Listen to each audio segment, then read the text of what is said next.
Hey guys, welcome to Dylan's Little Hobbies, and today we are going to be reviewing the best, and I mean the best, episode of Dragon Ball Super thus far. It's funny, have you guys watched Dragon Ball, right? Remember the feeling that you got when Goku turned Super Saiyan for the first time? Do you guys remember that feeling? I remember that feeling. And there's not a lot of moments in Dragon Ball other than that moment that gave me that feeling. I remember Gohan giving me that feeling when he went Super Saiyan 2.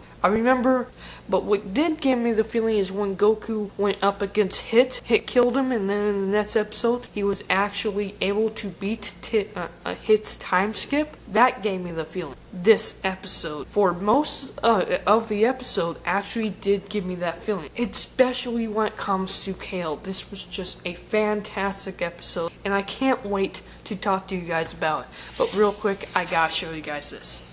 My dad got me a really, really awesome Dragon Ball Super poster from the bookstore, and I really, really like it. I don't even know where to... While I absolutely loved this episode, I did have some problems with it that I am going to talk to you guys about. If they're like small nitpicks, no series is going to be 100% perfect, and Dragon Ball is far from being perfect. However, what they did, I would have just done a few things different. I'm going to talk about it out this right now, so let's get started. So, the episode starts out with Goku versus Jiren, or at least we think. He goes up to Jiren, says, "Hey, let's fight." And Jiren is just staring him down, ready to destroy people. When Toppo gets in the middle of it, blasts Goku into the rock, into the Kachin, throwing him not out of the ring, but throwing him a little ways away. And then Toppo goes to Jiren and says, "Hey, we gotta save our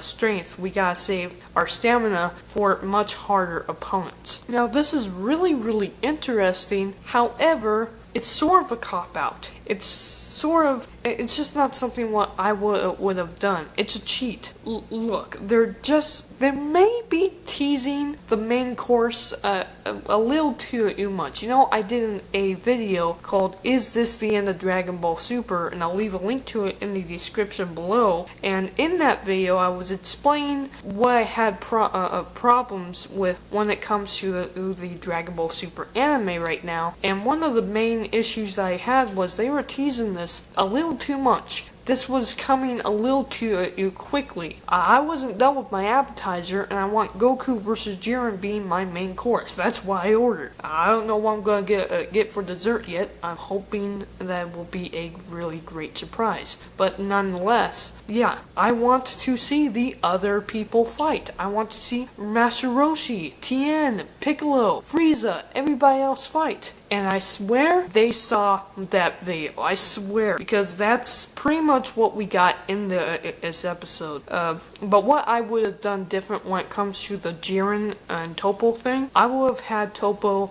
in. He can fight Goku. Jiren's there, and they're about to team up and destroy Goku, blast him out of the tournament, which of course wasn't going to happen. And then Casserole, one of the Pride Troopers that does fight in this tournament, come over and say, "Hey guys, you guys, go ahead and rest. Goku's a weakling, let me take him on. Besides, I have beat with one of the Saiyans anyway," and the Saiyan that he has a beat with was, of course, Kale, because she knocked out another one of the Pride Troopers in the last episode. So that was really, really cool. That's what I would have done. That isn't what happened. It's a small complaint. I'm not complaining about, really. It's just not what I would have done. However, I really like the fact that I was scared that they were going to give us the main course too soon, and I'm really glad that they didn't. And then we cut back to Goku. He pretty much lands somewhere near Kale and Khalifa. Well, actually, he shoots up from the ground. Kale and Khalifa, I love the dialogue here. I love the jokes here. Go watch the episode if you haven't. I can't spend too much time on it, but I really like what happens there. It was a lot of fun. But then we cut over to what I was hoping for. We got Master Roshi going up against some guy. I don't even know what the guy's name was. I don't even know who it was, but he throws some guy using the lightning flash, and he can't move because of the lightning flash, but Tien can. Tien shows up out of nowhere and kicks the guy out of the ring. Not Master Roshi, just that other guy that he froze. And this was really, really great teamwork. And then they're wondering, well, where's everybody else? Gohan shows up and he's wondering where his dad is. And then Piccolo shows up on a rock. Frieza shows up with another guy that he throws out of the ring. Vegeta shows up accusing Frieza for stealing his fight, which was kind of funny. And they don't know where. They know that Goku's on the platform, but they don't know where he ran off to. Or the androids. They don't know where the androids are either. Now, what I really, really, really like is Android 17 and 18 in this episode. Oh my god, this was just perfect. This is what I was asking for. I knew from the preview that we were going to get this, and I was so excited to see it, and we got it. So, what happens is, I have to take a step back here. So right after Goku talks to Kale and Caulifla, the Pride Troopers don't even take a second. They completely jump into action, doing silly poses, and then jumping right into action, trying to tear Goku apart. Now, this one guy grabs Goku into a bear hug, and then he turns into a big rock, making him heavier, and he tries to crush Goku. And then another guy, he has a little friend that turns into a tornado, and the tornado guy hits him as well. Now, Goku can easily go Super Saiyan Blue and knock these guys out, but he needs to save his stamina. Wasn't that the cop-out that they used with Jiren? Well, this is why it makes sense here. We already established that Goku has fought in the tournament, and that he has used Super Saiyan Blue, and we know the benefits as well as the bad things about Super Saiyan Blue. So, you know what? It just makes sense here. We really haven't seen Toppo or Jiren fight, especially Jiren. So, we haven't, it's weird to suggest that they need to save their stamina when they really aren't doing anything right now. Yeah, they're saving their stamina a whole lot. But anyway, right after that, 17 and 18 appear and knock one of the guys out of the ring, the rock guy. He goes flying and he lands at the end of the platform, and he thinks, oh, I'm safe. He's a big heavy rock though. The kachin breaks, and he falls down. So he's out of the tournament, and the little guy jumps back at the Casserole. Casserole calls back at the Force, and they all decide, you know what? Instead of going up against just Goku, let's go for the real target. Let's go for the Saiyans from Universe 6. By the way, Casserole had a couple great moves too against, he was against 17, and it was a really awesome fight. It was really, really cool. Not much to say there. But then this is just incredible. So there's this one girl Pride Trooper who can make a force field. It's like a little bubble, a dimension bubble thing. It was really cool. It sounds similar to what a hit can do, but I don't see the comparison. Apparently it has something to do with setting up a different dimension though. But anyway, he makes a force field, a little bubble around Kale, and then eventually, Casserole calls him back, and she makes a huge force field bubble-like thing all over the Pride Troopers and Kale and Caulifla.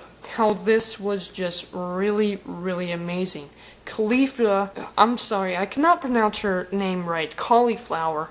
She's just fantastic. I'm really, really starting to get behind Cauliflower. I got behind her from day one, but now I really, really like her character. She is definitely showing that she likes her protege, she loves her protege, and that they are definitely friends. And all she wants to do is protect Kale, because Kale is caught in that bubble. He can't get out of it, or at least right now. And then, and this is really, really cool. The Pride Troopers they all shoot a blast at Cauliflower, and Cauliflower tanks it, but it makes Kale really mad, and when she gets mad, she goes berserk. Oh, this was just incredible. She doesn't go berserk, she does go berserk, but she is able to control her power and come out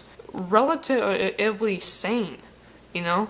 And this was just incredible. She is starting to learn how to control her power. Now, I really like the fact that she was able to do this. This is really cool. This is really fascinating. Only thing that I wish that they did is that I wish there was more of an explanation of why Kale can do this berserker form, have this weird power that she has, and more along the lines, you see, this entire tournament took within like the first 24 hours, right? We haven't even hit 2 days, and this is the first time that Cauliflower, Kale, and this is the first time they've ever went Super Saiyan. Cauliflower has literally gone Super Saiyan only about 3 times in the past 24 hours. And Kale, for God's sakes, has only gone Super Saiyan 3 times as well, and let me tell ya, it just seems to be a little too quick. I wish there was more of a story, more of a period where she can train and get used to her power, because it just seems like she got used to her power maybe a little too quickly. But hey, that's a nitpick. It doesn't mean that I don't like the fact that she was able to control her power.